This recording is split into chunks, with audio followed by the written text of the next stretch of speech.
The woman who just won a $10 million lawsuit against the city of La Mesa speaks out. Hear from her coming up. Plus, 2 registered sex offenders accused of sex acts with an underage girl at an El Cajon motel face a judge. People living in University Heights upset over mass development plans in a residential community. An extra 6 months to file your taxes. We're working for you. And it's a day in the life of animal care for students from San Ysidro. CBS 8 News Live at 6 starts now. Tonight, we're hearing from the woman who just won a $10 million lawsuit against the city of La Mesa. Good evening. Thanks for joining us. I'm Marcella Lee. I'm Carlo Cicchetto. You may remember Leslie Furcron, the La Mesa woman who was shot in the face with a projectile fired by a police officer during a protest back in 2020. CBS 8's Shannon Handy sat down with her today. She shares her reaction and has a message to La Mesa police. Leslie Furcron tells me this settlement won't take away the pain she still endures daily, but she hopes it will lead to systematic change. Wish it would have never happened. Sitting alongside her attorney, Leslie Furcron became emotional at times when talking about the $10 million settlement she was just awarded from the city of La Mesa in the incident that got her here. My reaction to this settlement is it's really not anything that could bring me back to who I normally was. Furcron was protesting police brutality outside the La Mesa Police Department back in May of 2020 when she was hit in the head by a beanbag round that was shot at her by police.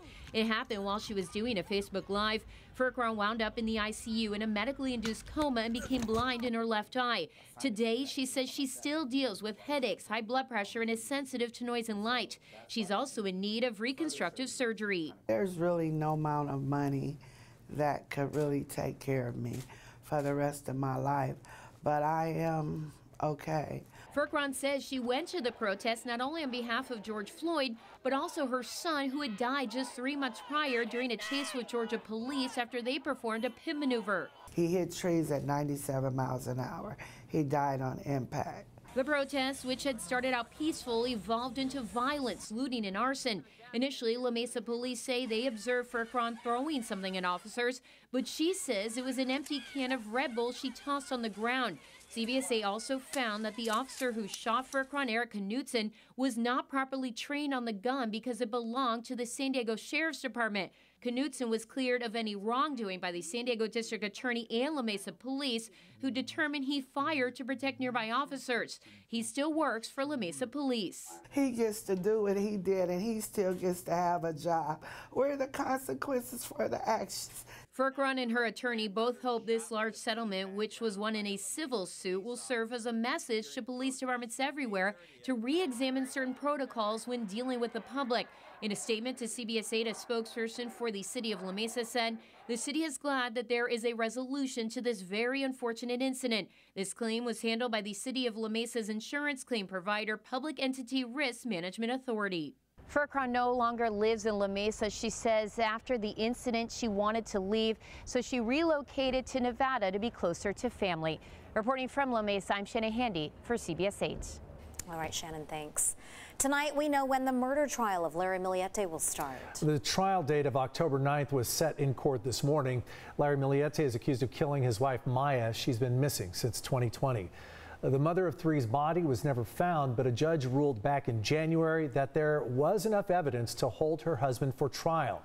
He's pleaded not guilty to 1 count of murder and 1 count of possession of an illegal assault rifle. Some breaking news this evening. A tornado has been confirmed in Los Angeles County. This twister touched down in Montebello a little before noon today. Multiple vehicles in the area appeared to be damaged by debris, and we've seen an industrial building with its roof ripped off. We're told at least 10 buildings were seriously damaged and at least 1 person was hurt. Well, our rain has mostly moved out tonight, but we're not done just yet. Oh, no. Chief Meteorologist Carlene joins us early with a first look at your microclimate forecast. Carlene, more rain? More rain. It depends on what part of the county you're in right now, because we're scattered tonight. Yeah, it's really just focused on North County at the moment. So we are seeing an active radar for North County. And taking a closer look, you're seeing some scattered showers across that region.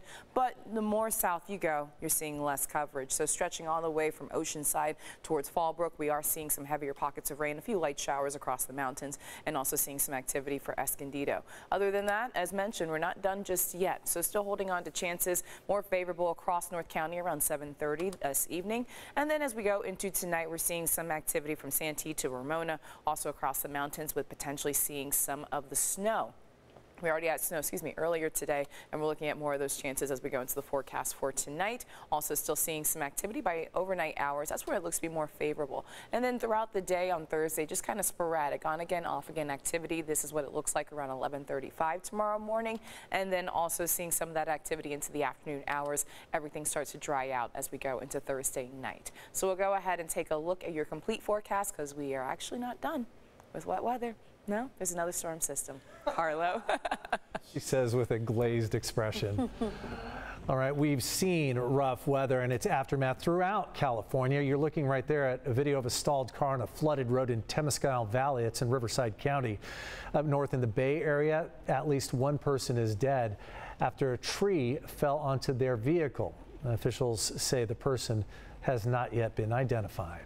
For the second time in a week, the 71 freeway in Pomona is closed tonight in both directions because of the large potholes you see right there from that chopper view. Officials say the closure is in the same area where roughly 30 cars were damaged by potholes just last week. The CHP says about 5 vehicles were reported damaged this week.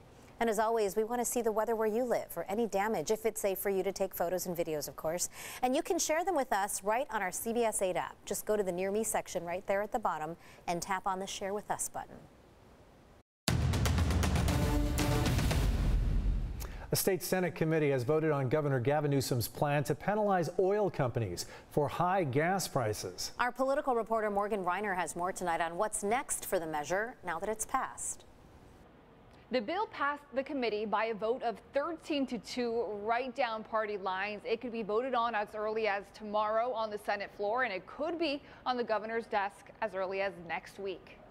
For months, Governor Gavin Newsom has promised to hold big oil accountable for high gas prices and record profits. The solution, Democrat Senator Nancy Skinner's bill that would give the California Energy Commission the power to set a cap on how much oil companies are allowed to profit and fine them if they go over it. We, Californians, no matter where you lived, were charged more than anyone in any other state.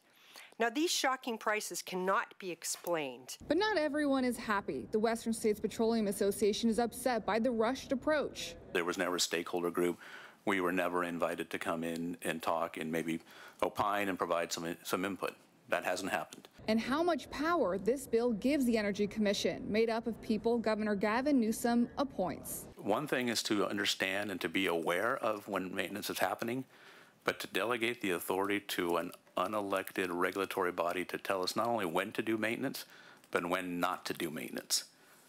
That is a huge concern. That is a safety concern. Republican Senator Kelly Ciarto says creating another group to do the job protects lawmakers from accountability.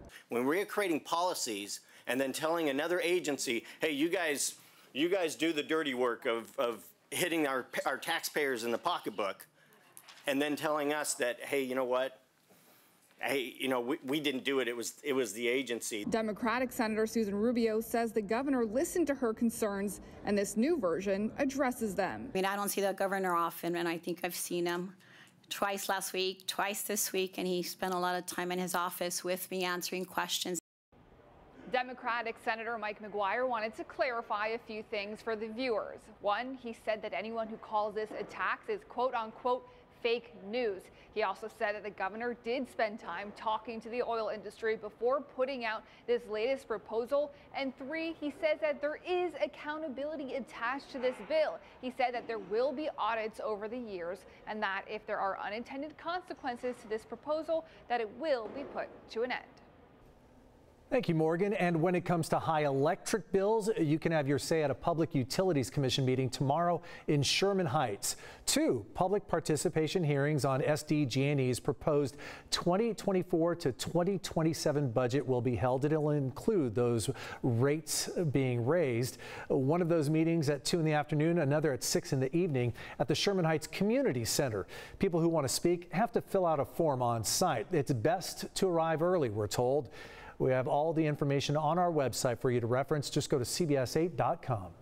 Still ahead, how scammers are using the Queen of Talk, Oprah Winfrey, for their own financial gain. Plus, the second snowiest season on record for the Sierra so far. What it means for drought relief and why the news isn't all good. And a new high-rise development destroying the look and character of a historic local neighborhood. Is that happening? Up next, we hear from the people who live there.